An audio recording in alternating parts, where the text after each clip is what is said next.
तो आज का हमारा टॉपिक है नेफ्रोटिक सिंड्रोम। जनरली अगर हम नेफ्रोटिक सिंड्रोम की बात करें तो ये क्या है, ये कोई भी डिजीज़ नहीं है, ये जस्ट यानी क्या है, एक सिंड्रोम है जो क्या है अलग अलग डिजीज़ की वजह से कॉज होता है।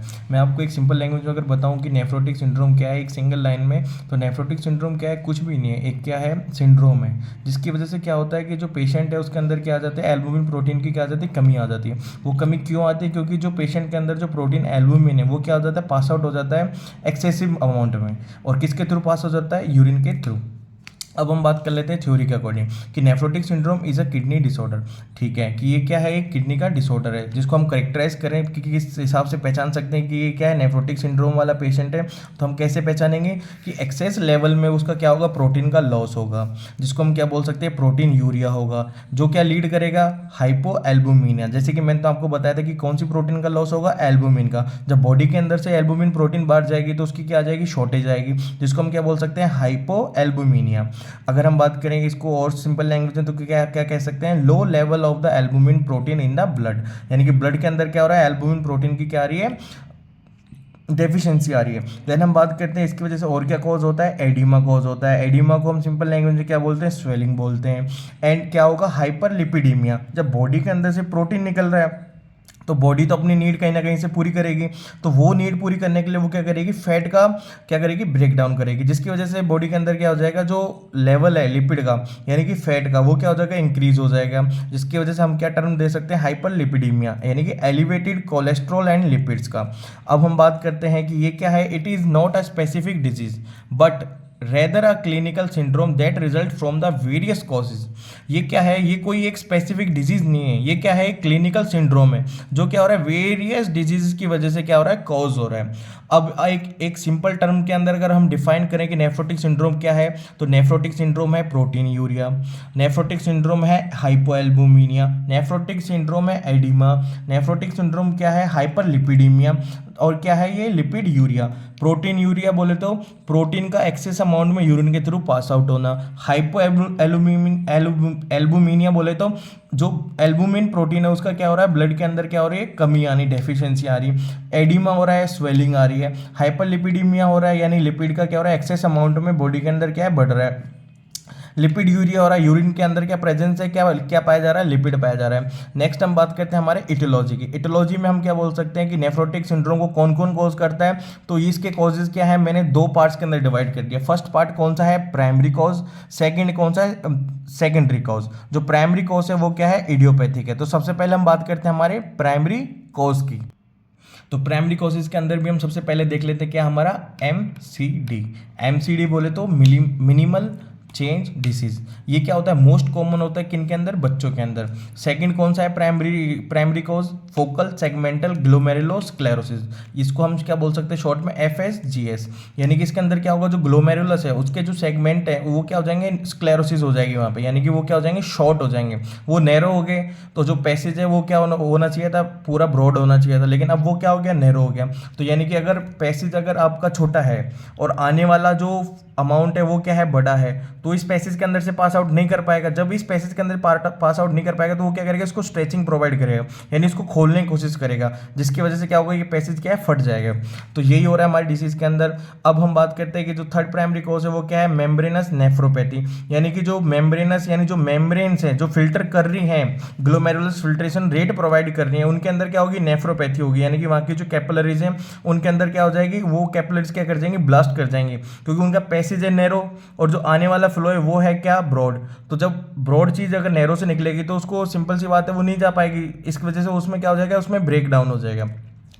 देन हम बात करते हैं कि हमारे सेकेंडरी कॉज की। सेकेंडरी कॉज के अंदर क्या है, डायबिटिक मेलाइटिस। डायबिटिक मेलाइटिस के अंदर भी हम बात करें तो क्या होता है, डायबिटिक नेफ्रोपैथी। डायबिटिक नेफ्रोपैथी क्या होता है, ये है हमारे क्या, शुगर के मॉलिक्यूल्स, ये क्या हमारे ब्लड के अंदर पाए जाते हैं। जब क्या पेशेंट को क्या है, डायबिटीज़ है, अब ये शुगर के मॉलिक्यूल्स क्या करते हैं, ये एक दूसरे के साथ क्या करते हैं, बाइंड करते हैं, और साथ में क्या करते हैं, आरबीसीज को भी क्या करते हैं, बाइंड कर लेते हैं, जिसकी वजह से क्या होता है, एक एम्बोलिज्म टाइप का क्या हो जाता है, फॉर्म हो जाता है। अब ये एम्बोलिज्म क्या करता है, जो स्मॉल स्मॉल कैपिलरीज है उनके अंदर से पास आउट नहीं हो पाता, जिस वजह से क्या करेगी, एम्बोलिज्म क्या करेगा, इन कैपिलरीज को क्या कर देगा, ब्रेक कर देगा। उसी को हम क्या बोलते हैं, डायबिटिक नेफ्रोपैथी। अब हम बात करते हैं कि सेकंड हमारा सेकेंडरी कॉज क्या है, सिस्टमैटिक ल्यूपस अरिथमेटस। ये क्या है, ये ऑटोइम्यून डिसऑर्डर है जिसकी वजह से भी क्या होता है, नेफ्रोटिक सिंड्रोम कॉज होता है। इन्फेक्शन के अंदर हम बात करें तो सबसे पहला इन्फेक्शन के अंदर क्या कौन कॉज करता है, hepatitis B and hepatitis C और HIV। ड्रग्स की हम बात करें कि अगर पेशेंट अगर NSAID ले रहा है, पेनिसिलामाइन ले रहा है, तो इनकी वजह से भी क्या होता है, नेफ्रोटिक सिंड्रोम कॉज हो जाता है। अब हम बात करते हैं हमारी पैथोफिजियोलॉजी की। पैथोफिजियोलॉजी के अंदर क्या है, हम सबसे पहले लेते हैं हमारे प्राइमरी प्लस सेकेंडरी कॉज, क्योंकि हमने सिर्फ 2 ही कॉज लिखे हैं, प्राइमरी एंड सेकेंडरी। उन सब कॉज में से अगर कोई भी एक कॉज क्या कॉज करता है, damage to the glomerulus filtration barrier. अगर वो डैमेज करता है किसको, ग्लोमेरुलस फिल्ट्रेशन बैरियर को, जो बैरियर फिल्टर करवा रहा है उसको अगर उन्होंने डैमेज कर दिया, तो उसकी वजह से क्या होगा, जो उस बैरियर की परमेबिलिटी थी, जो क्या थी कि वो क्या थी, परमेबिलिटी जो क्या कुछ कुछ के लिए खुली थी, कुछ के लिए वो गेट क्या नहीं खुले थे। लेकिन अब जब वो डैमेज हो गए तो यानी कि जिस अमाउंट में जो प्रोटीन का बाहर जाना चाहिए था, उस अमाउंट में वो प्रोटीन नहीं जाएगी, जबकि उससे क्या एक्सेस अमाउंट में बाहर जाएगी, जिसकी वजह से क्या होगा, लॉस ऑफ क्या होगा, प्रोटीन एल्बुमिन का क्या हो जाएगा, लॉस हो जाएगा। जब एल्बुमिन प्रोटीन का लॉस हो गया, उसकी वजह से क्या होगा, बॉडी के अंदर ऑनकोटिक प्रेशर है वो भी क्या हो जाएगा, रिड्यूस हो जाएगा। ऑनकोटिक प्रेशर अगर रिड्यूस हो गया, उसकी वजह से क्या होगा, फ्लूइड का क्या हो जाएगा, to leak into the tissues. जो फ्लूइड है वो क्या टिश्यूज के अंदर लीक हो जाएगा, टिश्यूज के अंदर फ्लूइड भर जाएगा, उसकी वजह से क्या वो क्या कॉज करेगा, लीड टू द एडिमा। अब तक हमने बात कर ली थी पैथोफिजियोलॉजी की। अब हम बात करेंगे हमारे साइन एंड सिम्टम, यानी कि हमारे क्लिनिकल मैनिफेस्टेशन। अगर हम बात करें हमारे क्लिनिकल साइन एंड सिम्टम्स की, तो सबसे पहले हम साइन एंड सिम्टम कौन सा लेते हैं, एडिमा। ये क्या है, क्लासिकल सिम्टम है इसका। एडिमा बोले तो स्वेलिंग, फ्रोथी यूरिन, यानी जो पेशेंट होगा उसकी यूरिन के अंदर क्या जाएंगे, फ्रोथ पाए जाएंगे, यानी बहुत ज़्यादा झाग मिलेंगे। उसका वेट गेन, यानी वो क्या होगा, वेट गेन करेगा बहुत जल्दी। फटीक होगा, उसको थकावट होगी। हाइपरटेंशन होगा। थर्म्बो एम्बोलिज्म होगा। मैंने आपको बताया था कि शुगर के मॉलिक्यूल्स क्या करेंगे, आरबीसीज के साथ बाइंड करेंगे, वो एक एम्बोलिज्म फॉर्म कर देंगे। Increase susceptibility to the infection, यानी पेशेंट का जो होस्ट है वो क्या हो जाएगा, बहुत ज़्यादा डाउन इम्यूनिटी का हो जाएगा, जिसकी वजह से क्या होगा, कि पेशेंट क्या कोई भी इन्फेक्शन क्या करेगा, नॉर्मली क्या है बहुत जल्दी उस इन्फेक्शन क्या करेगा, अडॉप्ट कर लेगा। फिर हम बात करते हैं क्या, मैनेजमेंट की।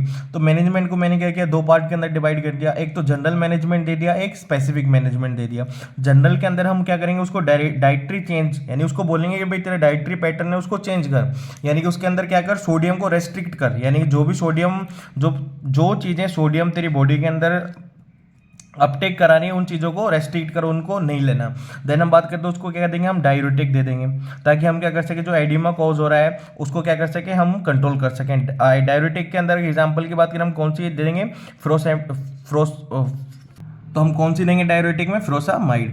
देन हम बात करते हैं थर्ड, हम उसको क्या मैनेजमेंट प्रोवाइड करेंगे, एंजियोटेंसिन कन्वर्टिंग एंजाइम इनिबिटर, यानी एस इनिबिटर दे देंगे, ताकि उसका जो क्या है हाइपर टेंशन है वो क्या हो सके, कंट्रोल हो सके। स्पेसिफिक में अगर हम बात करें तो हम क्या है, एक एक इटोलॉजी का लेंगे और उसका क्या करेंगे, ट्रीटमेंट प्रोवाइड करेंगे। जैसे सबसे पहले हम इटोलॉजी की बात करें हमारे प्राइमरी कॉज की, तो उसमें हमने क्या देखा था, MCD यानी कि मिनिमल चेन डिजीज, उसको हम ट्रीट करने के लिए क्या देंगे, कॉर्टिकोस्टेरॉइड प्रोवाइड कराएंगे। FSG लिया था हमने, FSG को ट्रीट करने के लिए हम क्या देंगे, उसको इम्यूनो सप्रेसेंट एजेंट प्रोवाइड करेंगे। एग्जांपल के लिए हम बात कर लेते हैं साइक्लोस्पोरिन की। फिर हम बात उसको देंगे मेम्ब्रेनस नेफ्रोपैथी, अगर उसको जिसकी वजह से कॉज हो रहा था उसको ट्रीट करने के लिए हम क्या देंगे, corticosteroid plus immuno suppressant. Thank you, आज का वीडियो हमारा यहीं तक।